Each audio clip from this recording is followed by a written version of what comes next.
If you work in a hospital without mirrors, run. I was never one to believe in the supernatural. I always relied on science and empirical data as my guides, especially in my work. I've been a nurse for about 5 years, and I've faced difficult situations, but nothing could have prepared me for what happened at Saint Agnes Hospital, where I worked about 3 months ago. Saint Agnes was a relic of the past, an old hospital in a forgotten part of the city where time seemed to have stopped.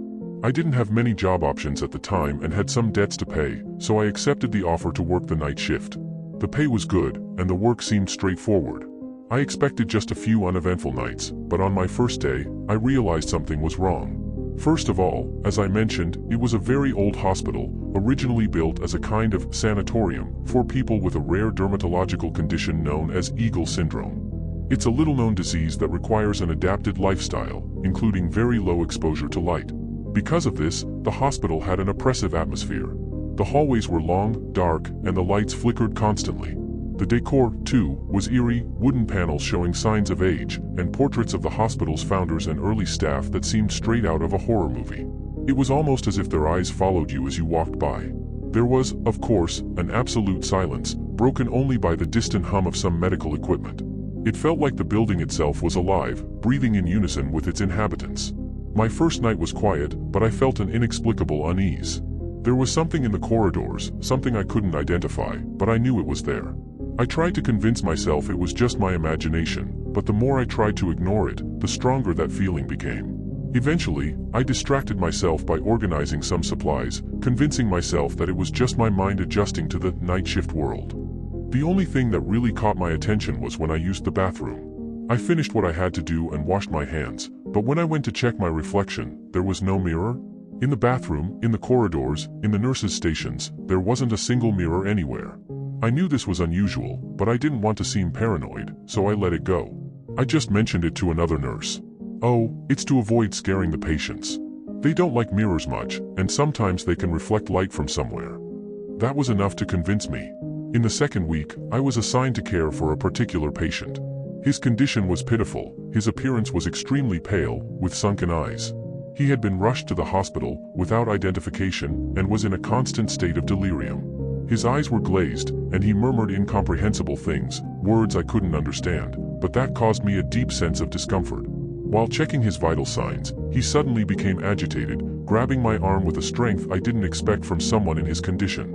His eyes locked onto mine, and for a moment, I felt like he was trying to tell me something important, but all that came out were incoherent whispers. He kept repeating something like "UD" or "good," but I couldn't make it out. Before I could react, he lunged at me, biting my arm with desperate force. I felt a sharp pain, and my immediate reflex was to push him away with all my strength. He fell back onto the bed, looking exhausted, and I stood there, breathing heavily, holding my now bleeding arm. The on-call doctor appeared soon after, drawn by the noise, but his reaction was strangely apathetic. He looked at the man with a mix of pity and annoyance, as if it were a minor inconvenience. "He's delirious," the doctor said distantly. "Calm him down with a sedative."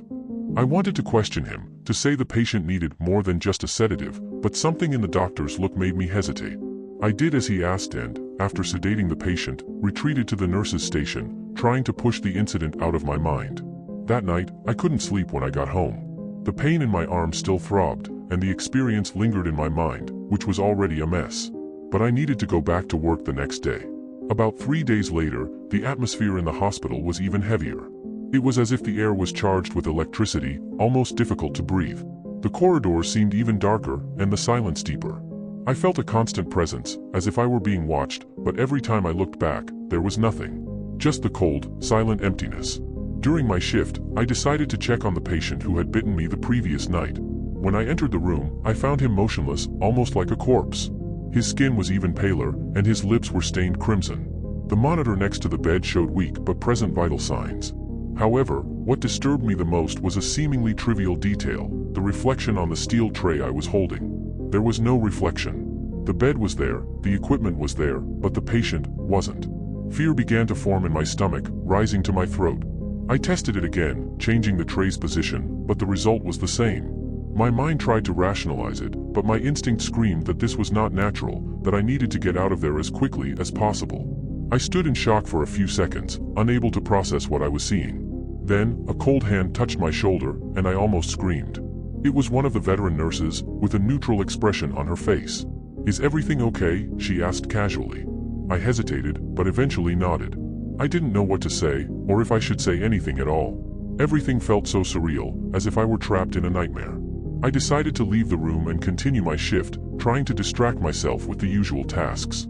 But the fear persisted, gnawing at me whenever I picked up a tray.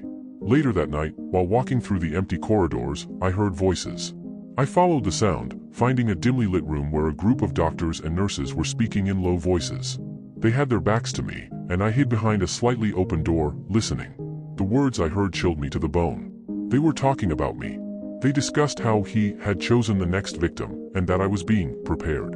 One of the doctors mentioned that the patient who bit me was an indicator, someone being used to test who was ready for the process. My heart raced. They were planning something for me, and it didn't seem good.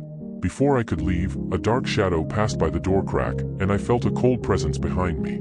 I didn't need to look to know it was the patient, the man who had no reflection. His breathing was heavy, and he whispered my name, as if he knew me intimately. Fear took over, and all I could do was run. I ran through the corridors, feeling that presence growing closer. The hospital seemed to transform as I ran. The corridors lengthened, the lights flickered, and doors that had been open now slammed shut in front of me. It was as if the building itself was conspiring to keep me inside. Finally, I found a supply room and locked myself in, trying to control my breathing and the pounding of my heart, which felt like it was about to explode. On the other side of the door, I could hear his breathing, feel his presence, and the sound of nails scratching the wood terrified me. "I know you're in there, sweetheart," his voice whispered, almost like a sweet lover's, but laced with malice. "You don't have to be afraid, it will all be over soon." I needed to get out of there before it was too late. In a final act of desperation, I flung the door open and shoved a shelf full of glass jars, which crashed to the floor, creating a loud noise. The man, besides getting cut by the shards, seemed to shrink from the noise. I took advantage of the distraction and ran through the hospital's back exit. I didn't stop until I reached home, exhausted but alive. The next day, I resigned over the phone. I couldn't explain the reason to my superiors, just that I couldn't work there anymore. They didn't push, and I was relieved. In the following weeks, I tried to forget what happened. But I couldn't. Every time I looked at my reflection, something was different. I've slowly noticed that I'm becoming paler. Yesterday, when I tried to go out during the day, I had a heat stroke, in 22 degrees Celsius heat. I fainted and was taken to the hospital, where the doctor told me I have Eagle syndrome, or, as it's known in the country of origin, Orlok syndrome. He suggested I stay at Saint Agnes since it's a reference on the subject. I'm afraid of what might happen if I go there. Anyway, if any of you ever work in a hospital without mirrors, run.